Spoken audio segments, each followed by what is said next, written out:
Kau keluar kau, nampak kau pakai baju pula. Memang aku nakal macam nak setengah mati je. Kita takut. Sekarang bila budak-budak saya dengar, kau keluar kau, dia keluar sendiri lah.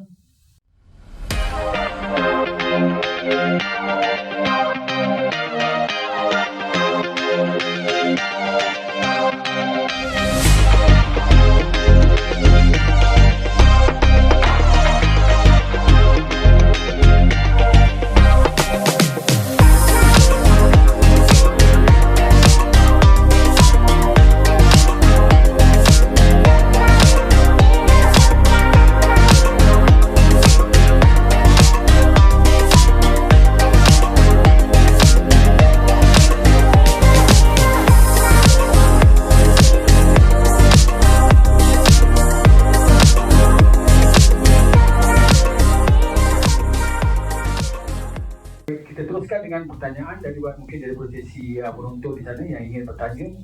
Okey, Adil, silakan. Okey, soalan saya, bagaimana pula dengan peranan seorang ayah dengan anak-anak yang sudah berumah tangga?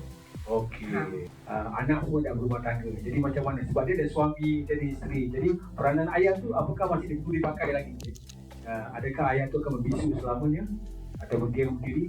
Dia macam siapa nak jawab ni? Okey, kita dengar lagi jawapan dari Cik Anwar. Saya ada 2 menantu, satu lelaki, satu perempuan. Walaupun mereka dah berumah tangga yang ada anak pun semua, kita tak lepaskan gitu aja. Kita kena beritahu juga.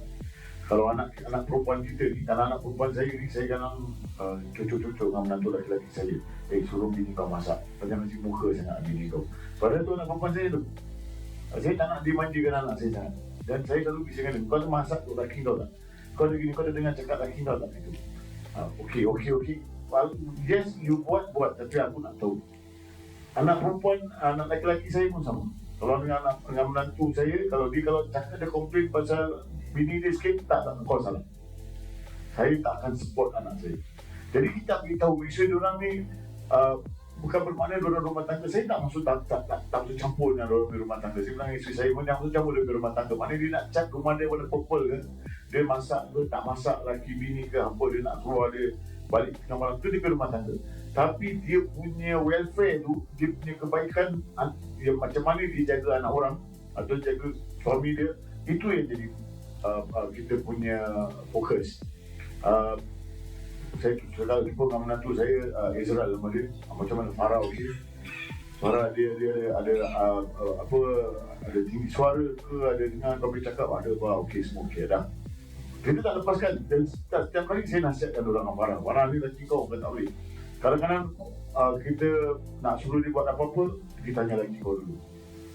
Tapi lepasnya gitu je bang. Pasal apa, budak-budak ni perlu didikan. Mak kita, ada mak saya masih ada lagi umur 85 tahun, masih tanya saya juga, macam mana kau, okey, semua family kau okey, kenapa kau asyik berniaga kerja je, kau belayar pergi belayar, ada apa-apa ke? Itu dia. Kita pun nak jawab pun seram kan. Jadi kalau fikirkan dia, kita dah nak cucu pun mak kita nak tanya juga. Memang peranan mak kita, peranan kita sebagai bapa, bila kita stop bertanya, bila kita gagal. Bila dah masuk kubur, baru kita stop tanya. Selagi kita mata boleh nampak, telinga boleh dengar, mulut boleh cakap, aku akan listing dengan korang. Make sure kau treat kau punya family proper, anak-anak kau proper. Terima kasih. Bermakna di sini, dalam konteks ini ni ada 2 perkara untuk mendekat. Saya rasa mungkin 2 perkara ni kita pelajari samalah. Pertama, kita ajak anak kita dating. Kita ada ajak Cik Anwar bikin anak berajuk seminggu tak kerja, dia dating dengan anak dia 2 orang dating. Yang kedua, peranan bapa tidak boleh diam. Bapa tidak jadi bisu.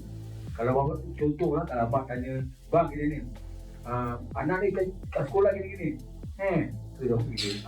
Ada juga bapa macam itu, tanya, tapi dia tak confirm dengan anak dia. Dia tak berbual dengan anak dia. How they gonna start the story with the son or the daughter itself. And this is very important. Macam di hello cakap kan. Okey, ini penting dalam kehidupan. Sebab ayah, peranan ayah tu mesti nak bukan kepo, tidak, mesti nak ambil tahu tentang anak. Jadi supaya anak tu menjadi lebih mempercayai ayah dia, dan lebih bukan tak malu, tidak segan-segan untuk berbincang. Jadi the best thing, start from now. Even though we are still old, anak mungkin ada dalam 40 tahun, 50 50 tahun, 60 tahun, anda masih boleh lakukan dua perkara ini, insyaAllah. Saya doa yang terbaik. Baik, Soalan tadi boleh saya jawab? silakan. Gelaran ayah dan peranan ayah pada kita ya, selagi kita ada ayat di kandung badan lah. Jadi pada pendapat saya, walaupun anak kita dah berumah tangga, dah ada rumah sendiri, peranan kita adalah untuk mungkin menasihatkan. Kalau bukan hanya untuk menasihatkan, tapi just now I mentioned about having 2 ears and one mouth kan. Untuk mereka, bila mereka ada masalah, ada ruang untuk mereka kembali tanya nasihat, apa, ajak berbual. Kata dalam bahasa orang putih, soundboard. Saya ada perkara ini, boleh tak macam gini, macam gitu, macam gini. Jadi it's a safe space lah untuk mereka meluahkan apa-apa yang mungkin mereka ada di dalam hati. Mungkin kalau kita compare tu, mereka berbual dengan kawan mereka lain. Jadi they will feel safer if the relationship with the father is very close. So walaupun mereka dah keluar dari rumah, mungkin mereka ada masalah sikit dengan mak mertua ke, mereka ada ruang untuk berbincang apa mungkin yang sebaiknya untuk mereka lakukan lah. Jadi sebagai seorang ayah, walaupun mereka dah berumah tangga, dia dah keluar dari rumah, dah ada peranan sendiri, dah ada anak, kita tetap harus berada di situ untuk mereka kembali pada kita bila mereka memerlukan kita lah. Ada yang tanya? Silakan. Saya sebenarnya pun banyak kan topik berbual pasal kalau anak ada masalah cakap dengan ayah, okey, ataupun ayah akan dengar masalah anak. Tapi kalau misalnya ayah sendiri ada masalah nak cakap dengan anak, adakah itu satu Mungkin yang anda maksudkan ayah ada masalah nak cakap macam mana dengan anak gitu. betul perkara begitulah. Misalnya ayah sedang lima macam mana hutang ke, yang macam mana dengan tiba-tiba tolong kerja, nak cakap dengan anak macam mana cakap dengan anak. ya, mana cakap dengan anak. Jadi masalah tu, okey, apa yang topik dari berbual, kita dengar anak, kita dengar anak ada masalah, ataupun sekarang bapaknya yang ada masalah. Jadi itu yang dikatakan tadi, ya, ayahku mana silapnya. Anak tanya lah kan, ayahku mana silapnya. Jadi ini yang nak tanya Rafia tadi, silakan. Macam mana ni? Ini kan bapa ada masalah ni sekarang. Bapa nak tanya dengan anak ni, jangan Ini berat anaknya berumur berapa tahun tu. Kalau anak kecil, dia tanya pun kan, okey lah bapak, whatever lah, you want my piggy bank, ambil je lah. Saya rasa apa matlamatnya untuk cakap dengan anak tu lah.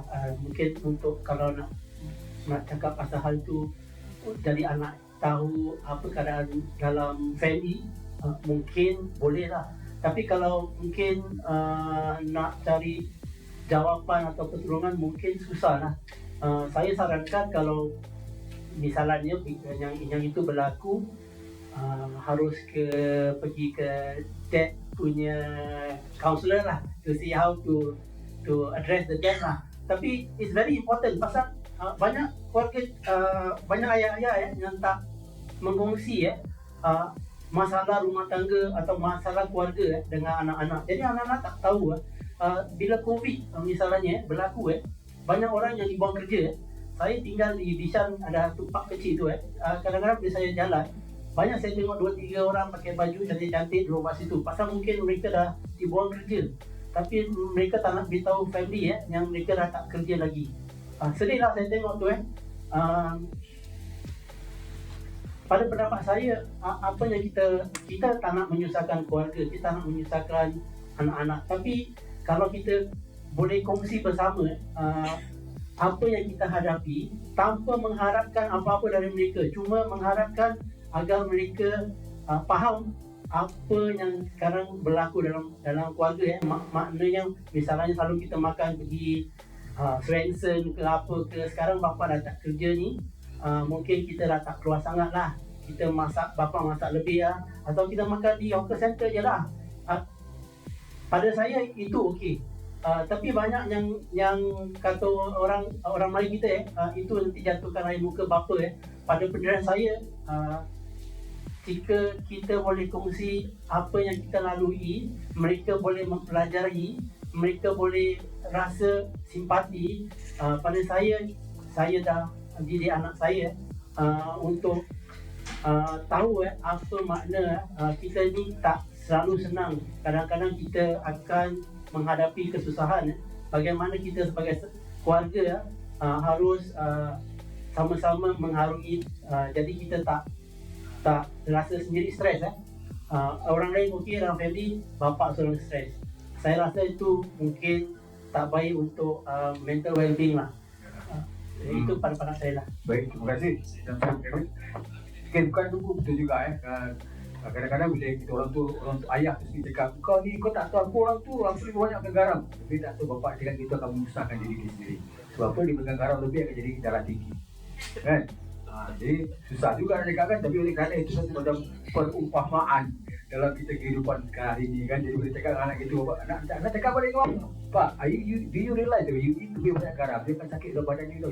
Kolesterol tinggi, darah tinggi, semua macam-macam tinggi kan. Apa yang terbaik untuk lakukan? Kalau bapak tu ada masalah, macam mana bapak tu nak sampaikan kepada anak? Okay, terima kasih soalannya. Terima kasih.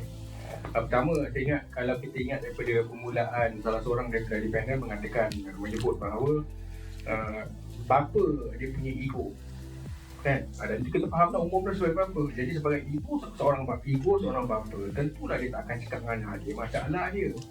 Yang dia nakkan adalah kefahaman daripada sudut mengurangkan tekanan hidup yang dia nak rasakan. Itu saja. Bukan nak cakap anak yang aku banyak hutang, bukan tolong aku. I'm sure itu bukan yang bapa akan sebutkan. Kerana itu kan, kerana masalah pertama adalah dia tak nak anak tu bimbang ataupun anak tu rasakan beban yang ditanggungi dan anak akan cuba nak tolong apa itu dia tak nak. Cuma mungkin daripada sudut psikologi merasakan bahawa anak dia dekat situ boleh mendengar dan boleh memahami dan sebagainya. Meringankan beban yang dia rasakan melalui psikologi, bukan daripada sudut cara literally menolong. Baik, terima kasih Ustaz. Dalam semua orang buat kesilapan, tetapi apakah kesilapan itu akan berterusan sehingga kita dah umur 40 tahun, 50 tahun, 60 tahun, apa kita akan teruskan kesilapan kita sampai anak tiba-tiba terasa this is my father mistake. So apakah terbaik untuk kita mengelakkan dari mengawal perasaan kita sebagai seorang ayah, menghilangkan ego kita, jadi menjadikan ayah yang tidak bermasalah. Jadi untuk kata ni lah, itu akhir di dalam ni terbaik untuk ayah itu sendiri. Silakan. Okay, terima kasih. Memang kita dah cakap macam-macam lah, tolerance lah, understanding lah, bapak kena dengar semua apa.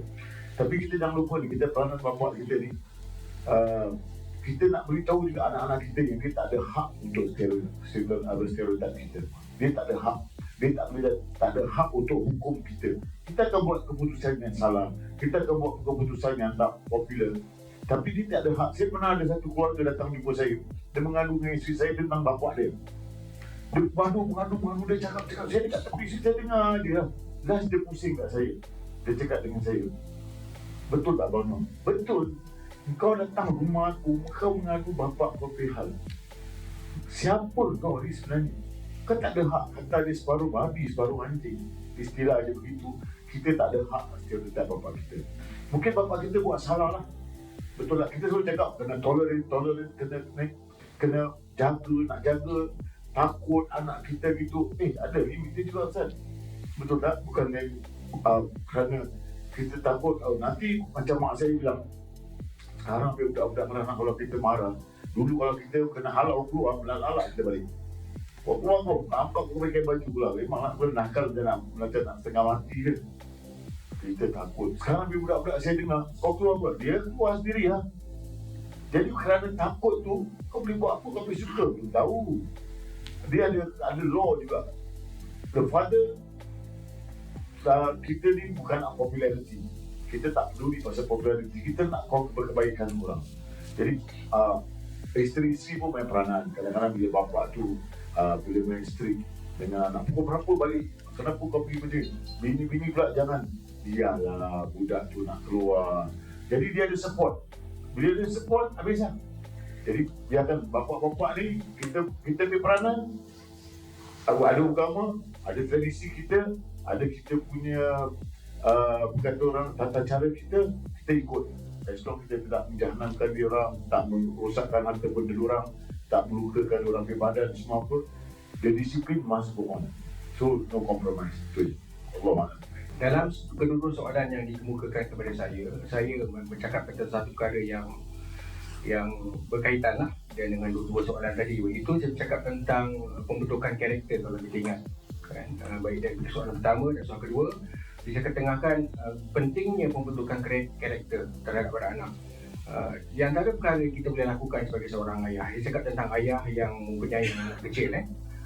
Tiga perkara utama, empat perkara utama yang saya sebut sebagai 3SIR. Kalau SIR kita faham lah, siapa dalam AMI dia tahu, dia faham lah. Tapi SIR di sini ada 3S1R. Tiga pertama adalah self-reliant, kedua adalah self-esteem, dan ketiga adalah self-confident. Dan keempat apa yang disebut sebagai responsibility. Ini adalah ciri-ciri yang perlu kita tanam dalam anak sejak kecil, kerana apabila anak-anak ni membesar, dia mempunyai jati diri yang kuat. Sering kali kita tak nampak dia punya kesan ataupun sebab yang penting dalam hal ini. Saya nak cakap contoh. Dan masyarakat Melayu ataupun masyarakat Islam secara umum kurang berat rasa untuk meluahkan perasaan mereka di luar. Apabila ditanya tentang apa-apa pandangan mereka berat. Kerana masalah satu, ada seperti sebut tadi lah, perkara tiga-tiga keempat-empat ciri ni kurang ada pada diri kita. Self-reliance, self-confidence dan self-esteem. Kita kurang, tak berani untuk bangun dan bercakap. Pentingnya tentang hal ini adalah apabila anda punyai kekuatan karakteristik yang seperti tadi, anda akan bangun dengan berani yang mempertahankan yang benar. Kalau itu penting untuk kita mendidik anak-anak kita akan memahami asas dalam pembentukan karakter. English, can I speak English? Okay, sorry, thank you. Self-reliant, self-esteem, self-confident dan responsibility. Sekian, terima kasih. Macam tadi Ahmad, silakan. Terima kasih. So, bila sebagai seorang ayah, bukan lelaki, bila isteri kita melahirkan anak, tak ada keluar manual untuk kita sebagai seorang ayah. Kalau ada keluar manual kan senang dia tengok keluar anak satu ada manual, tengok macam ni. Tapi sebenarnya tak ada kan. Jadi apa yang saya anjurkan lah sebagai seorang ayah, selalunya banyak program-program sebegini program-program lain yang di luar sana yang mungkin dianjurkan bermasjid ke mendaki ke mana-mana. Saya harap lebih ramai ayah yang pergi join that session to learn more lah. Pasal it's a journey lah.